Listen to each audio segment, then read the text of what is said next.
Booker T. Jones and Walking Papers from his latest The Road from Memphis. The amazing Leela Downs with La Cucaracha. And we saw her do that on the Great Mall right in front of Congress. That was really great, to the gigantic sound system there. But this recording came from her Live in Paris record with their band La Misteriosa. La Cucaracha, Leela Downs, and the Jayhawks, Take Me With You When You Go from Hollywood Town Hall, their new album. I'm Greg McVicker. Thank you for being with us. There's always more where this came from, and we invite you to find out more about that at our website, undercurrentsradio.net. There's streaming galore, even now through all kinds of internet devices, including iPhone, iPad, Android, and so on. There's links to some of our favorite artists, playlists like this one, show number 2195, and our new annual listener survey, which we'd love for you to be a part of.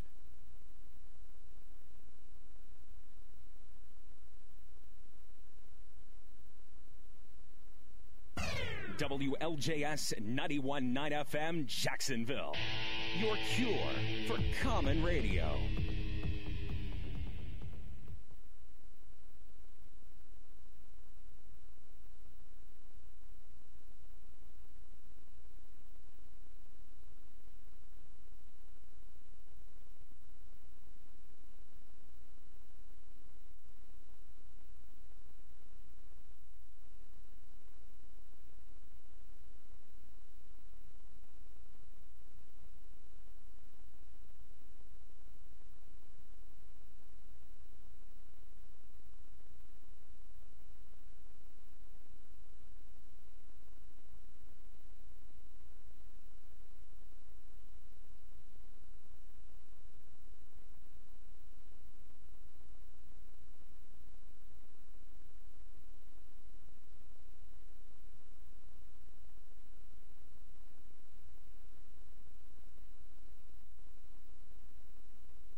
Your cure for common radio. WLJS 91.9 FM, Jacksonville.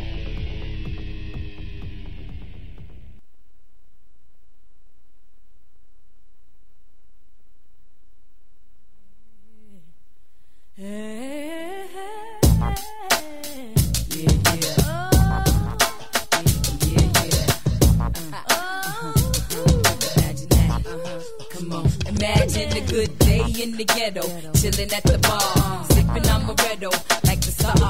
Mini skirts and stilettos, checking out the fellows, feeling quite mellow.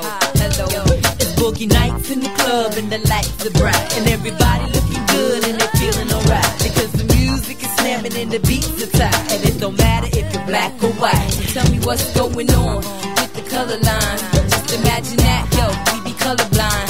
So I'm gonna rock it for you every time. It's a line for your booty and your soul and your mind. In demand, we got fans, that's right, of every kind. So check your attitude, leave your prejudice behind. Trading your colors and your sets, your guns and your gas, and your ignorance for a peace sign. Imagine if we could live without prejudice. Imagine if we could live. Imagine if we could live without prejudice. Imagine if we could live. The color line get erased when on this mic I rhyme. Stay kicking down doors, getting better with time. Went from New York to Africa and rich Japan. Been around the world twice with the mic in my hand. Let me begin. Prejudice be the wages of sin. So scream it loud if you're proud of the skin that you in. It ain't about the fashion, music, the passion. Sheryl Crow, salt, pepper. Could you imagine that? Alternative rap, teaming up on wax. Breaking through barriers with the help of the track. Slick flows, rip shows, styles diverse. Together we can live long as God comes first. Imagine if we could live without prejudice. Imagine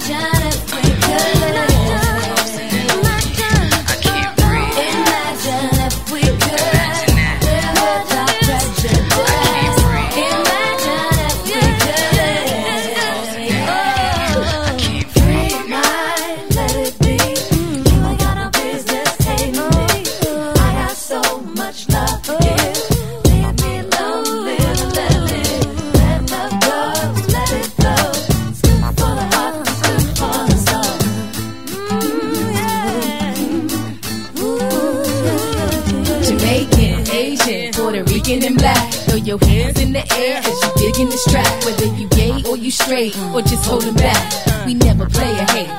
Imagine that you stay dipped in Armani suits by Gianni, flipping in casinos, stretched in most Torino. You're living the fly life, the pine sky life. Forgot about your past when you was getting by life. Oh, and you rich now?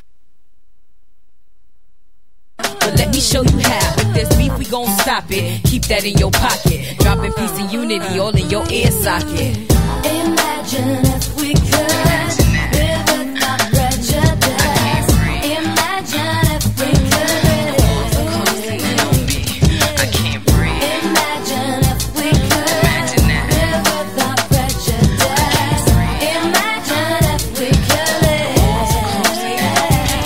I can't breathe. Imagine if we could live without prejudice. Imagine if we could live.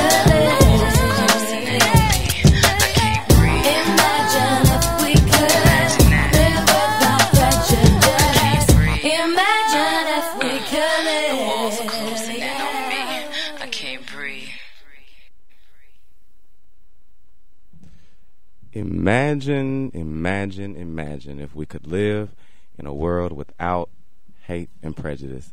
Good evening, ladies and gentlemen. Welcome to the third episode of Late Night with Ed Moore III. It is such a pleasure to be back in the studio here with you all on this Friday, September 23rd, 2011.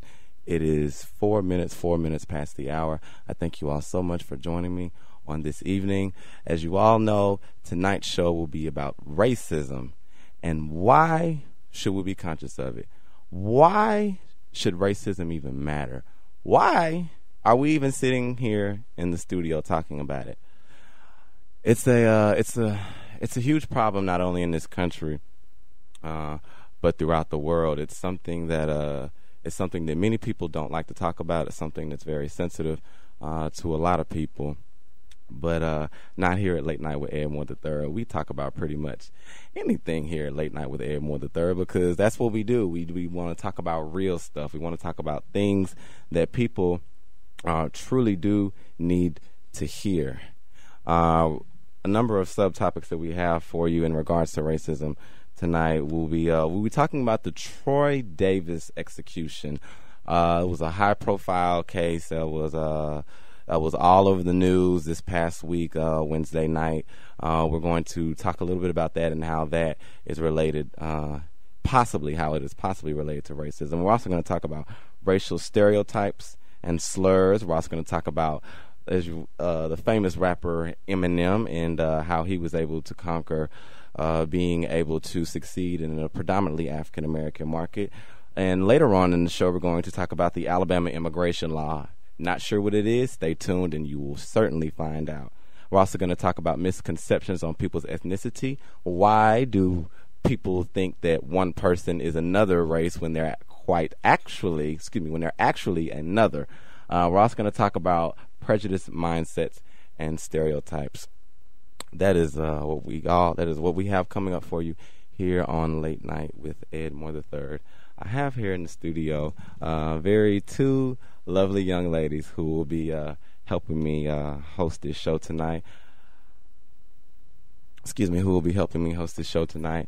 I have in the studio the Miss Jelisa Raquel Cook. How you doing tonight, Miss Jelisa? I'm good. How are you? I'm wonderful. And then over here to my right, we have the wonderful Miss Radriequa Finley. How are you doing tonight, Miss Finley? Great.